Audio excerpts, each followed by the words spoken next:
Bonjour à tous et bienvenue sur boursicoté.com pour cette nouvelle analyse technique Forex, matières premières et crypto-monnaie.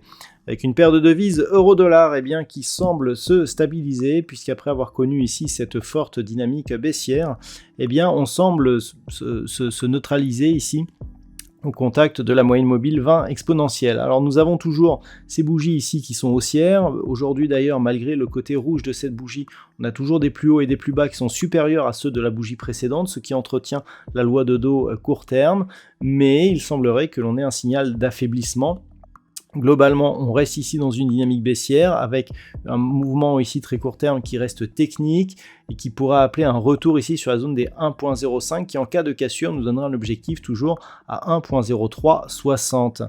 Si les cours remontent ici au-delà des 1.0670, il y aura un gros signal d'affaiblissement, mais le retournement n'interviendrait que sur une rupture haussière de la zone des 1.0780 sur cette paire de devises. Sur la paire de devises livre sterling contre dollar américain, on est à peu près dans la même configuration, sauf que la zone ici des 1,2270 a été cassée à la hausse, donc on est ici vraiment sur une poursuite de mouvement. Il semblerait que l'on soit bien en train d'affaiblir ici la moyenne mobile 20 exponentielle, mais attention, on a déjà eu des configurations similaires par le passé. Il faudrait vraiment repasser au-delà de la zone des 1,24 pour sortir au moins temporairement de cette zone de baisse. Pour l'instant, malgré ici cette cassure des 1,2270, le mouvement semble essentiellement technique. Si on venait à repasser ici sous cette zone, l'objectif serait une cassure de cette zone historique des 1,20. Mais globalement, pour l'instant, donc rebond technique d'une dynamique qui reste baissière, mais qui commence à donner des signes d'affaiblissement. Un retournement donc ne serait valide qu'au-dessus des 1,24 sur cette paire de devises. Sur l'or, là aussi, nous avons une configuration de rebond, mais qui reste technique. Alors la zone ici des 1880 $ l'once, c'est intéressante puisqu'elle était quasi support ici des deux points bas que nous avions. Si cette zone qui est proche ici de la moyenne mobile 20 exponentielle sur cette vue daily reste résistance, cela nous montrera que nous sommes ici sur une cassure confirmée qui valide la poursuite d'une dynamique baissière sur cet actif. On risquerait donc de revenir sur cette zone des 1807 $ l'once et de la casser au profit d'une poursuite du mouvement en direction de la prochaine zone majeure des 1781,50 $ l'once. Pour l'instant, on n'y est pas, on est toujours ici sur une phase de rebond technique. Le niveau d'invalidation de cette poursuite baissière se situerait au-dessus des 1957 $ l'once, donc autant dire que l'on en est très loin actuellement, et donc pour l'instant ça reste baissier malgré le rebond technique actuel et le contexte géopolitique. Au niveau du WTI, le brut léger américain nous donne un petit peu la même configuration, c'est-à-dire que vu ce qui se passe en Israël, on s'attendait à ce que le pétrole remonte plus fortement.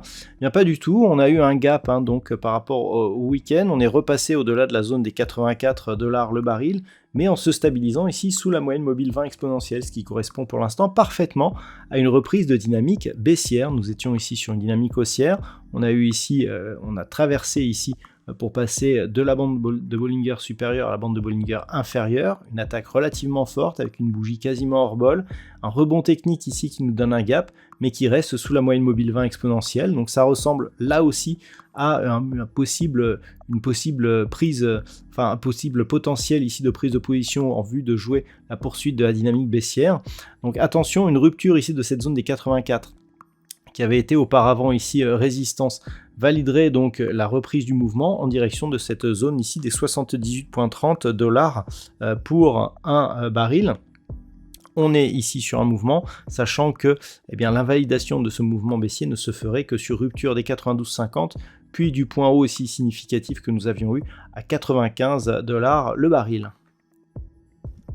Et enfin, au niveau du Bitcoin, on sent toujours la pression baissière sur cet actif qui ne parvient pas à repasser au-delà des 28 700 $ pour un Bitcoin. Donc globalement, on est toujours ici dans une tendance qui eh bien, est en train de se confirmer, c'est-à-dire qu'on avait ici cette forte phase baissière, une phase de temporisation qui a duré quelques mois entre globalement 15 660 et 25 000 dollars pour un Bitcoin. On avait cassé cette zone ici au mois de mars pour retrouver cette zone des 25 000 comme support, mais sans relais, c'est-à-dire que sans poursuite ici au-delà des 31 800 dollars pour un Bitcoin, eh bien on est dans une dynamique ici qui certes reste haussière tant qu'on est au-dessus des 25 000, mais qui temporise. Et surtout, entre ces points bas ici, on ne parvient plus à impulser des mouvements puissants. Il semblerait même que les points hauts, depuis ici celui-ci qui était approché des 31 800, eh bien, soient de plus en plus faibles, puisqu'on a même du mal ici à dépasser la zone des 28 700.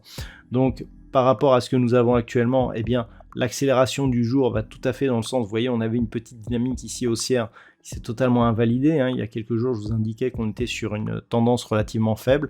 Attention donc, une cassure de cette zone intermédiaire ici, des 26 150 dollars pour un Bitcoin, validerait très certainement un retour sur cette zone des 25 000, qui en cas de cassure nous enverrait de très mauvais signaux moyen terme. Voilà donc ce que l'on peut dire sur l'analyse technique de ces principaux actifs de marché. Je vous souhaite de passer une très bonne soirée. On se retrouve dès demain pour d'autres analyses techniques, toujours sur le site boursicoté.com.